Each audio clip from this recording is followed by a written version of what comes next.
नुकताच या ठिकाणी मावळत्या संमेलन अध्यक्षांनी नवीन अध्यक्षांना पदभार दिला। किती चांगला हा कार्यक्रम झाला। त्यांनी यांच्या हाती राज्य सोपवलं, यांनी ते स्वीकारलं, सगळ्यांनी टाळ्या वाजवल्या। असंच जर राजकारणातही होऊ शकलं तर किती चांगलं होईल। पण ठीक आहे, मला असं वाटतं की किमान साहित्य क्षेत्रात हे अजून होत आहे, हे असंच होत राहावं ही खऱ्या अर्थानं माझी अपेक्षा आहे। आज साहित्याच्या या महाकुंभामध्ये सर्व सारस्वतांना या ठिकाणी मी प्रणाम करतो। छत्रपती शिवरायांच्या आशीर्वादाने स्वराज्याची भूमी असलेल्या या सातारा नगरीमध्ये हे साहित्य संमेलन होत आहे, ही खरोखर अतिशय आनंदाची गोष्ट आहे। आपण सर्व लोक साहित्याचे सेवेकरी आणि हा सेवेचा भाग खऱ्या अर्थानं या साहित्य संमेलनाच्या निमित्ताने पुन्हा एकदा उजळून निघतो आणि आपल्या सर्वांना ही सेवा अविरत चालली पाहिजे अशा प्रकारची प्रेरणा ही या निमित्ताने आपल्याला पाहायला मिळते। खरं म्हणजे सातारा केवळ भौगोलिक प्रदेश नाही आहे, हा संगमाचा देखील प्रदेश आहे।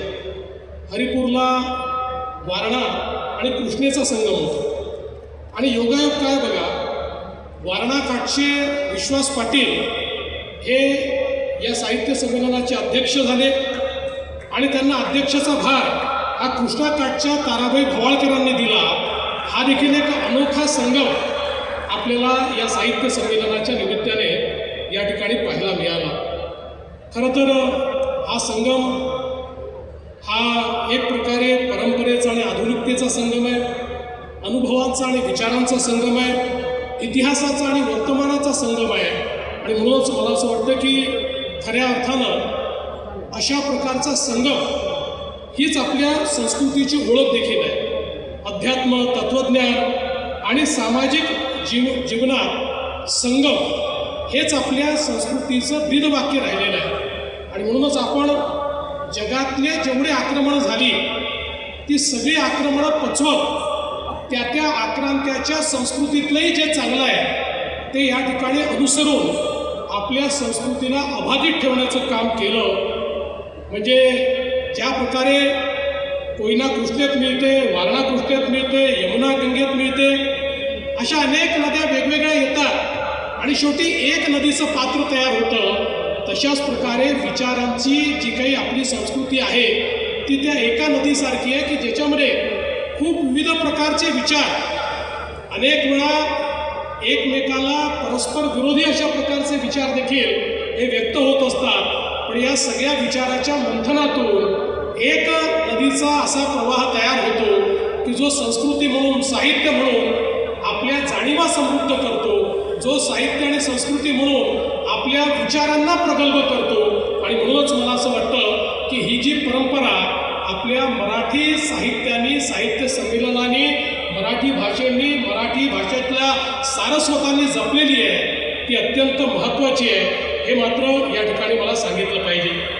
साताऱ्याने सर्वाधिक म्हणजे 6 साहित्य संमेलनं भरवली आणि सर्वाधिक साहित्य संमेलनाचे अध्यक्ष देखील साताऱ्याने दिले। जवळपास मी ज्यावेळेस माहिती घेत होतो त्यावेळी 17 अध्यक्ष हे साताऱ्याने या ठिकाणी दिलेले आहेत।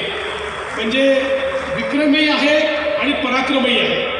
आणि एकदा दुर्गाबाई भागवत असं म्हणाल्या होत्या इथल्या साताऱ्याच्या साहित्य संमेलनात की आशय आणि विषय या 2 भिन्न गोष्टी आहेत। त्यामुळे एका अर्थानं विक्रम हा विषय आहे आणि पराक्रम हा आशय आहे, हे जर मी म्हटलं तर मला असं वाटतं ते चुकीचं होणार नाही। आणि खऱ्या अर्थानं साताऱ्याचा संबंध हा साहित्य संमेलनाशी अतिशय ऐतिहासिक अशा काळांमध्ये राहिलेला आहे। आपल्याला माहिती आहे 50 वर्षापूर्वी जेव्हा आणीबाणी लागली होती त्यावेळी याच साताऱ्यामध्ये साहित्य संमेलन झालं होतं आणि दुर्गाबाई भागवत त्याच्या अध्यक्ष होत्या आणि त्यावेळी आणीबाणीची निंदा करणारा ठराव त्या ठिकाणी झाला होता।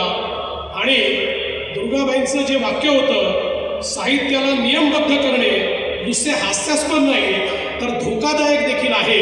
आणि हे वाक्य त्यावेळेचं एक अत्यंत प्रमुख वाक्य झालं होतं, ती हेडलाईन झाली होती. आणि मला असं वाटतं की जोपर्यंत आपल्या लोकशाहीमध्ये ही गोष्ट आपण लक्षात ठेवू, विचारांची अभिव्यक्ती, विचारांचं स्वातंत्र्य, साहित्य, परस्पर विरोधी विचार या सगळ्यांच्या अभिव्यक्तीचं स्वातंत्र्य जोपर्यंत आपण लोकशाहीमध्ये अबाधित ठेवू, तोपर्यंत कोणी किती संविधानावर खतरा आहे म्हटलं, संविधान खतऱ्यात आहे म्हटलं, तरी देखील हे संविधान इतकं मजबूत आहे की काही होऊ शकत नाही.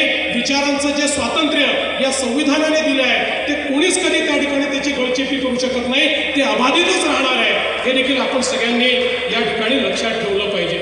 आणि म्हणून मला असं वाटतं की खऱ्या अर्थानं या साहित्य संमेलनाच्या माध्यमातून आपल्या मराठी भाषेचा विषय देखील अत्यंत महत्त्वाचा आहे. आणि या ठिकाणी जे मत व्यक्त झालं की केवळ मराठीला अभिजात भाषा जाहीर करून त्या ठिकाणी आपल्याला थांबता येणार नाही. आणि खरं आहे, पहिल्यांदा तर आपल्या सगळ्यांना हा आनंद आहे की अनेक वर्षाचा आपला संघर्ष हा देशाचे प्रधानमंत्री माननीय मोदीजींनी समजून घेतला.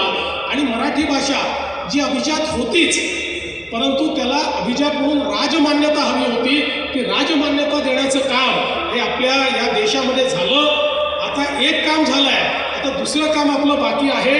या राजमान्यतेचा उपयोग करून आपल्याला या मराठीला लोकमान्यता देखील त्या ठिकाणी सर्व भारतामध्ये मिळवून द्यायची आहे.